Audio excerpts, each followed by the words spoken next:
Welcome back to the Deep Dive. We're the show that really tries to cut through the noise and pull out those key nuggets of knowledge, to help you get truly well informed.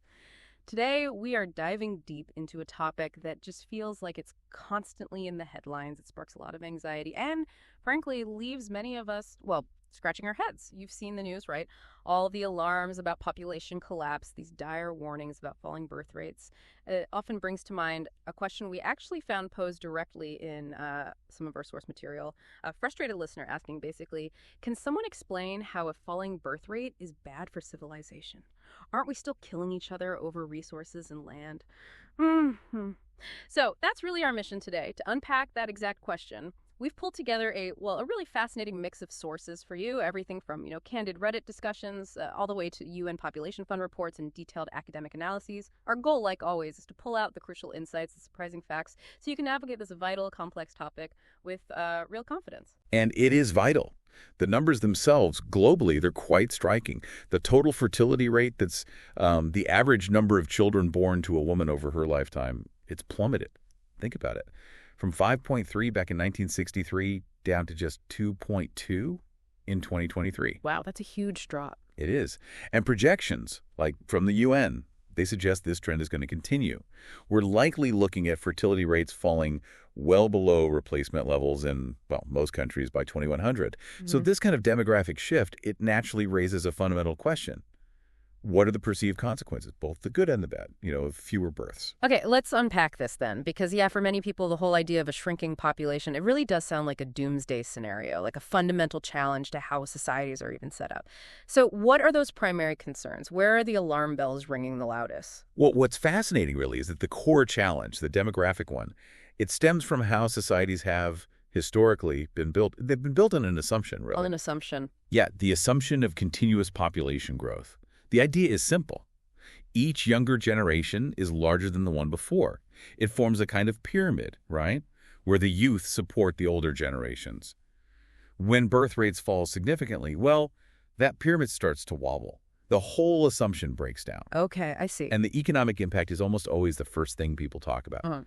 A shrinking workforce dramatically increases what's called the dependency ratio. Right. That just means fewer working-age people are contributing financially to support a growing number of retired folks and also children. Which puts pressure on. Exactly. Immense strain on social programs, especially pensions and welfare systems like Social Security in the U.S. Many sources point out that, look, with fewer workers contributing, these pay-as-you-go systems can face insolvency. It's even led some commentators to describe them quite starkly, actually, as kind of pyramid scheme that just requires an ever-expanding base to keep going. So it's not just about the abstract money flow, it's about the actual people doing the work, the hands-on labor needed. Precisely. Take healthcare systems, for instance. They face immense strain. You've got higher demand for medical services because the population is aging, right? But at the same time, potentially fewer healthcare workers available. One Reddit user captured this very bluntly, asking, who's going to look after the old people when there are no young people left to wash their asses for them? Wow. Yeah, that's direct. It's harsh, but it highlights the practical challenge, doesn't it? Yeah. Especially for things like end-of-life care. And beyond that direct care, a declining population, it can lead to economic stagnation. Fewer young people means, reduced consumer spending, less demand for goods and services, fewer new home buyers. Right, slowing everything down. Exactly. It slows down that economic dynamism. And you can see these effects playing out quite vividly in some places. Japan is often cited. Sources describe it grappling with chronic overwork problems and elder poverty problems. The average standard of living there, in some ways, is sort of dropped relative to the rest of the world, to the point where, as one source notes, they're, quote, still using fax machines in this digital age, which is, quite telling. Fax machines? Wow. And it's not just about quality of life. Maintaining critical infrastructure, roads, trade routes, sewage systems, that becomes harder and more expensive, obviously, with fewer people supporting the tax base. Concerns are even being raised about the long-term sustainability of, say, American roads under these demographic trends. Okay, so that's the economic ripple effect, but you mentioned it goes beyond just money. What happens to the fabric of communities, the social side, the cultural vibrancy? Absolutely. Think about the heart of communities, small towns, their unique cultural traditions.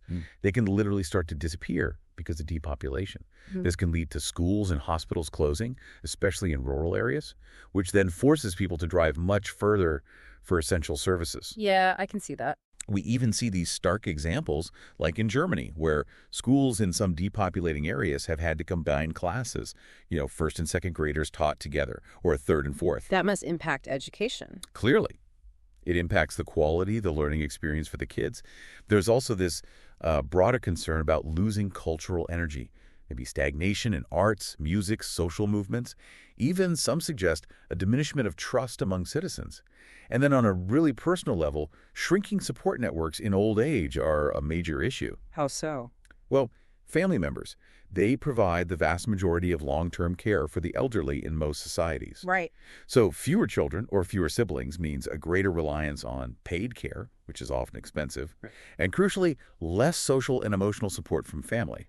This is highlighted as particularly problematic for men, actually, and especially for non-Hispanic Black men who might have fewer traditional support structures to fall back on.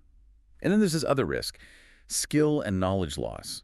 With fewer people overall, specialization becomes harder to maintain. Like specific jobs? Yeah, think about it. A stroke specialist, for example, they might need to see, say, at least 100 patients a year just to stay current with their skills. Okay. If an area doesn't have enough cases to support a full unit, well, that vital skill might simply not be maintainable in that community anymore. That's a serious consequence. And then there are the bigger picture things, right? Geopolitical implications, military strength. Precisely. It's not just about internal stability. Countries with shrinking populations, they might find themselves losing global influence. They might struggle to maintain their defense capabilities, their sovereignty. One source we looked at explicitly uses the current situation between Ukraine and Russia as a powerful example. How so? They basically state that if the populations of those two countries were reversed, the conflict might never have happened, or at least it would have a drastically different dynamic. So demographics, in this view, they directly affect a nation's standing and security on the global stage.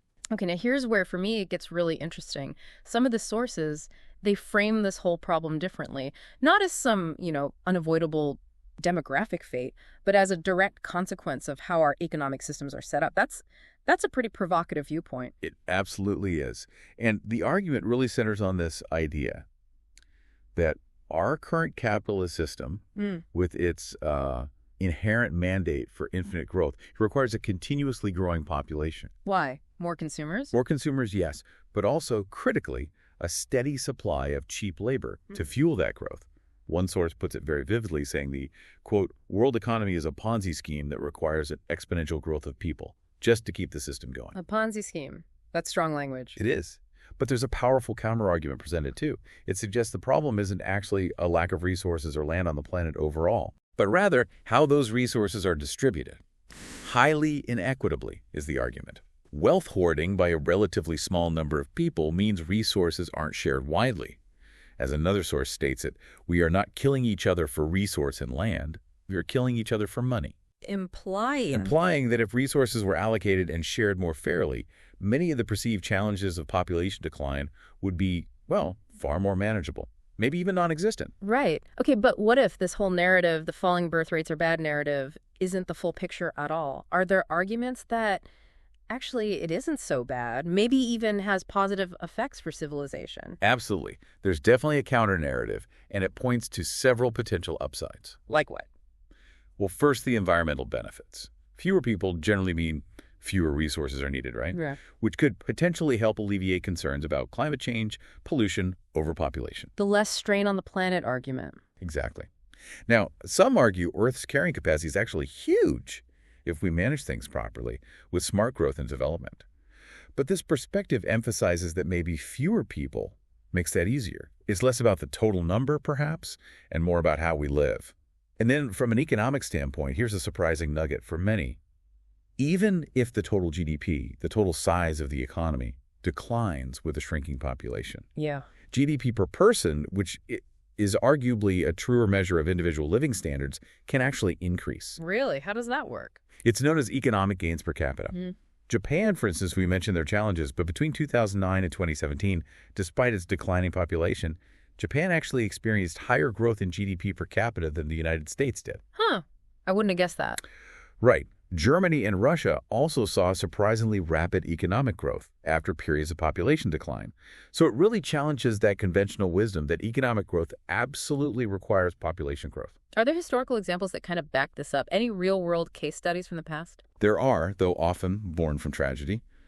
The Black Death in Europe is a stark historical precedent. The plague. Yes, it was obviously a catastrophic human tragedy. Yeah. But so many people died that the survivors, well, they suddenly had significantly more access to money, land, and opportunity. It dramatically increased their economic bargaining power simply because the labor supply was so reduced.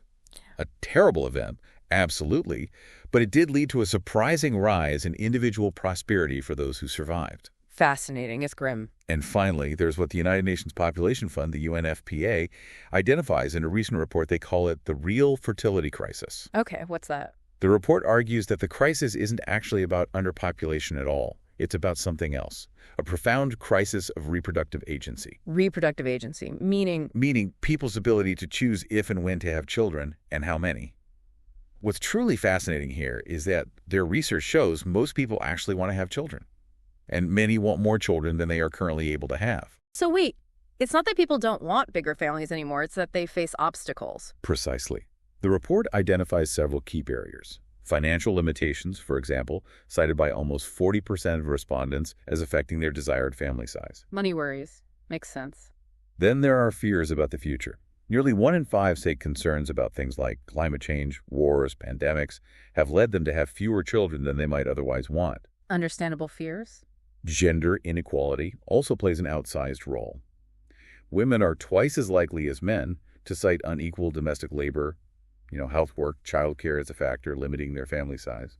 Plus, you have restrictive policies in some places, unaffordable health care, denial of access to fertility services for certain groups, all preventing people from achieving the family goals they aspire to. So the UN's point is?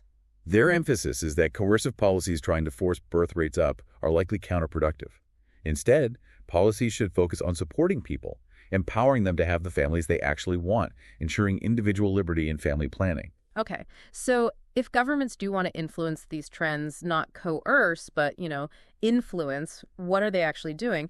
And more importantly, what does the evidence say about what truly works? Well, national efforts to deal with declining populations, they largely focus on two things, increasing the size of the workforce and increasing its productivity. One common approach you hear about is natalist policies. Right, encouraging births. Exactly. These often involve direct financial incentives, sometimes called cash for babies, bonuses. For example, there's been talk in the U.S. of a $5,000 bonus. Singapore offers around $8,500 per child. Germany provides a monthly payment, up to $335 or so. Does that work, just paying people to have kids? The research indicates not really, not in the long term. These payments show pretty limited success in significantly increasing overall birth rates. Often they just seem to accelerate births that were already planned. So it just shifts the timing. It seems so, mostly. Yeah. A more effective approach, according to some studies, is providing comprehensive support for parents. Things like significantly improved parental leave policies, increased access to affordable, high-quality childcare. These kinds of policies show a more consistent positive impact on fertility rates, especially, it seems, for younger parents and those with higher education levels. Makes sense. Less financial burden, more support. Exactly. And even if these policies don't dramatically boost birth rates back up to replacement levels, they undeniably improve conditions for families. They support individual choice, which, is a positive outcome in itself. True. What else? IVF was mentioned. Right. Supporting assisted reproductive technologies like IVF. Israel is a key example here. They heavily subsidize IVF, and that does contribute to their relatively high fertility rate compared to similar countries. However, experts tend to note that while this is hugely important for helping individuals achieve their personal family goals, it doesn't seem to dramatically raise national birth rates across the board. It's more about fulfilling existing desires. Okay. So beyond just encouraging more births, what other broader strategies are countries looking at to manage, a potentially shrinking workforce? Yeah, governments are definitely exploring several other workforce strategies. One big one is increasing female participation in the workforce. Getting more women working. Right. There's still a significant gap between men and women in the labor force in many countries. South Korea, for instance, only about 59% of women work, compared to 79% of men. Tapping into that potential can provide a short-term boost. But there's a limit to that eventually? There's a ceiling. Another strategy is raising the retirement age. That effectively increases the number of people considered working age. But that's tricky. It requires significant pension reform, obviously, and also a fundamental shift in workplace attitudes towards older workers, making sure they feel valued, productive, not pushed out. Yeah, that cultural shift is huge. He is. But one study estimated that raising the retirement age by just 2 or 3 years per decade could actually offset the projected declines in working age populations in countries like Germany and Japan. Interesting. And the last one is often controversial. Immigration. Yes, increasing immigration is a common and often the most immediate way to offset declining indigenous workforces. This can be very effective if immigrants are able to join the workforce efficiently, and crucially, if they're accepted and integrated well by the existing population. That if is doing a lot of work there. It is. Japan, for example, traditionally quite closed, has recently introduced 5-year visas for hundreds of thousands of unskilled guest workers, specifically to address severe labor shortages. So even resistant countries are exploring it. Wow. Okay, so wrapping this all up, what does this mean for us, really? The question we started with is a falling birth rate bad for civilization?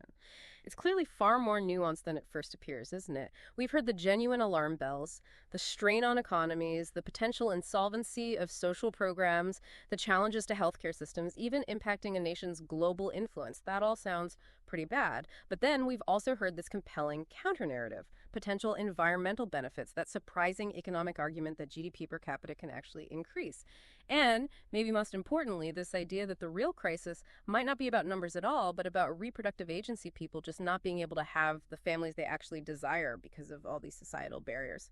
Yeah, I think if we connect this to the bigger picture, maybe the true challenge isn't simply the number of births. Maybe it's more about how we adapt our societies, our economic systems, to support human well-being, regardless of whether populations grow, shrink, or stabilize. It seems fundamentally about empowering individuals, letting them make their own choices about family, while simultaneously figuring out how to ensure a stable and prosperous future for everyone. Which really raises an important question for you, the listener, to consider. How can we best empower individuals to make their own choices about family, while also building a society that ensures stability and prosperity for all, no matter which way the demographic winds blow? A lot to think about, as always. Thank you for joining us on this deep dive into population dynamics. We hope this has given you a clearer, perhaps more informed perspective on what is truly a complex global issue.